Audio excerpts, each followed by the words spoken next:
Hello everyone, welcome to my YouTube channel. शुरू करने से पहले आप चाहो तो हमारे टेलीग्राम ग्रुप द वाइसेंस ग्रुप को ज्वाइन कर सकते हो। उसका लिंक इस वीडियो के ठीक नीचे यानी कि डिस्क्रिप्शन में मिल जाएगा या फिर हमारे चैनल के अबाउट सेक्शन में मिल जाएगा। वहाँ पे हम डेली बेसिस से बायोलॉजी, बॉटनी, जूलॉजी के तो क्विज वगैरह करते ही हैं। उसके साथ साथ बायोलॉजी रिलेटेड जो भी न्यूज इन्फॉर्मेशन होता है वो सब डेली अपडेट किया जाता है, इसलिए एक बार वो ग्रुप को जरूर विजिट कीजिएगा। आज हम जेनेटिक्स के कुछ मोस्ट इंपॉर्टेंट क्वेश्चन को लाए हैं इस वीडियो में। तो यहाँ पे हम जो भी एग्जाम में पूछे जाते हैं क्वेश्चन वहाँ पे चुन चुन कर यहाँ पे प्लेस किए हैं और उसको आज हम पूरा अच्छे तरह से एनालिसिस करेंगे, इसलिए वीडियो को पूरा जरूर देखिएगा। और साथ में अगर वीडियो चैनल में नए हैं तो चैनल को सब्सक्राइब करें, अपने दोस्तों के साथ शेयर करें और वीडियो अगर थोड़ा सा भी इन्फॉर्मेटिव लगे लाइक जरूर करें। चलिए शुरू करते हैं। मैं हूं आपका मेंटर विनोद। तो देखिए पहला क्वेश्चन जो है, colour blindness is an dash linked recessive. Colour blindness इनमें से किस तरह का लिंक्ड रिसेसिव ट्रेट है? Z chromosome, Y chromosome, X chromosome और नॉन ऑफ द अबव। जो कलर ब्लाइंडनेस होता है वो X chromosome linked recessive trait होता है। चलते हैं next. In most species mitochondrial DNA is pass down from. Mitochondrial DNA ज्यादातर स्पीसीज में कहाँ से पास डाउन होता है? डीएनए से, मदर एंड फादर, फादर या फिर मदर। इसका जो राइट आंसर है मदर। देखिए कैसे मदर का पास ओवम होता है, याद रखिए ये ओवम है। और जो स्पर्म होता है उसका सिर्फ और सिर्फ न्यूक्लियस ट्रांसफर होता है। फादर का सिर्फ और स्पर्म न्यूक्लियस को ट्रांसफर करवाता है और बाकी जितने भी सेल कंटेंट किसका होता है? ओवम का होता है। तो जाइगोट में जो भी सेल कंटेंट होता है वो चाहे माइटोकॉन्ड्रिया हो चाहे वो जितने भी सेल ऑर्गेनेल हो वो सभी के सभी मदर से आते हैं, इसलिए माइटोकॉन्ड्रियल डीएनए जो कि माइटोकॉन्ड्रिया के अंदर होता है वो भी मदर से ही आता है। चलते हैं next question. What are the genes of cytoplasmic male sterility in plants located? Cytoplasmic male sterility के लिए जीन्स प्लांट में कहाँ पे लोकेटेड होते हैं? क्लोरोप्लास्ट जीनोम में, माइटोकॉन्ड्रियल जीनोम में, साइटोप्लाज्म में या फिर नॉन ऑफ द अबव। इसका राइट आंसर है वो सब माइटोकॉन्ड्रियल जीनोम में प्रेजेंट होते हैं। Dash is a type of the trade which phenotype is influenced by more than one gene. कोई इस तरह का कौन सा ट्रेड है जिसका इन्फ्लुएंस करता है मोर देन वन जीन? उसको क्या कहते हैं? Oncogenic trade, monogenic trade, polygenic trade या फिर नॉन ऑफ द अबव। इसका राइट आंसर है पॉलीजेनिक ट्रेड।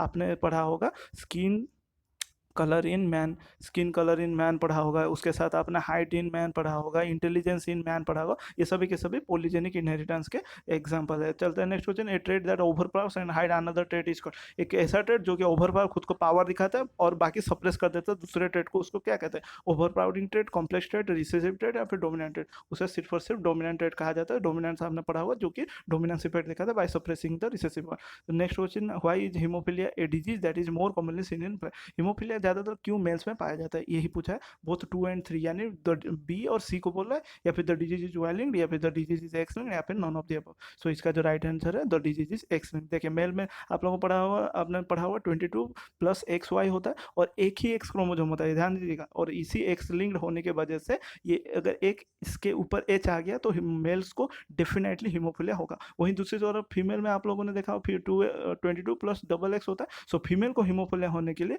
उसके 2 एक्स के ऊपर एच चाहिए, नहीं तो वो कैरियर बन जाएगी। मतलब अगर एक एक्स में मान लीजिए ये सिर्फ एक ही एक्स में अगर एच हो तो उसको कैरियर, हीमोफिलिया कैरियर बोला जाएगा फीमेल। और ज़्यादातर आप लोगों को देखोगे कि हीमोफिलिक फीमेल आपको देखने के ही नहीं मिलेगा क्योंकि वो फीटल स्टेज में ही डेथ कर जाते हैं। ठीक है, चलिए next question. Occasionally single gene may express more than one effect the phenomenon.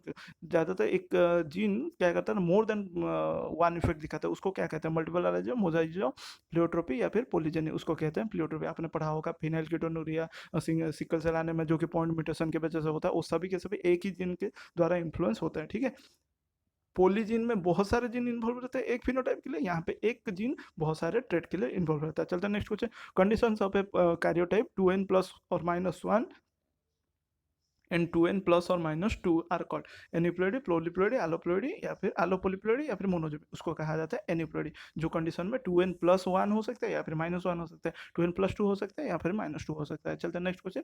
पूछा गया है in dihybrid cross if you get 9:3:3:1 ratio it denotes. 9:3:3:1 ratio dihybrid cross में क्या डिनोट करता है? The alleles of 2 genes are interacting with each other. जो 2 jeans के allele है वो सबके सब आपस में इंटरैक्ट करते हैं। It is a multigenic inheritance, ये एक मल्टीजेनिक इनहेरिटेंस डिनोट करता है। या फिर it is a case of multiple allelism, ये मल्टीपल एलिज्म का केस है। या फिर the alleles of 2 genes are segregating independent. इसका राइट आंसर भी यही होगा। जो एलिस होते हैं जो 2 जीन के वो सेग्रीगेट इंडिपेंडेंट करता है, मतलब कोई एक दूसरे गैमेट के साथ इंडिविजुअली जा सकता है। उसके बाद देखते हैं in sickle cell anaemia glutamic acid is replaced by valine, which one of the following triplet codes for valine. इनमें से कौन सा ट्रिपलेट कोड जो वैलिन के लिए कोड करता है?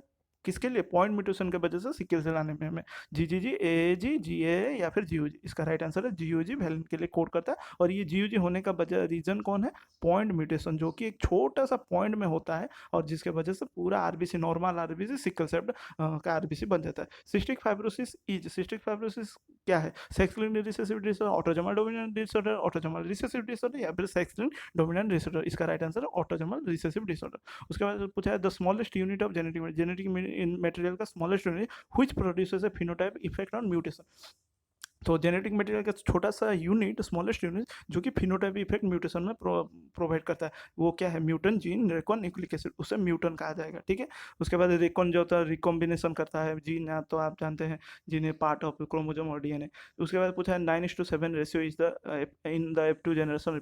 9:7, 9:7 जो रेशियो है F2 जनरेशन, वो क्या रिप्रेजेंट करता है? Incomplete dominance, codominance, epistasis, complementary gene, वो एपिस्टासिस को रिप्रेजेंट करता है। जहाँ पे आप लोगों को मिलना चाहिए था 9:3:3:1, वहीं पे आपको ये तीनों के तीनों जुड़कर 9:7 बना के देंगे, 9:7 बना के देंगे। चलते हैं next question. Small amount of lethal mutation is always present in the population.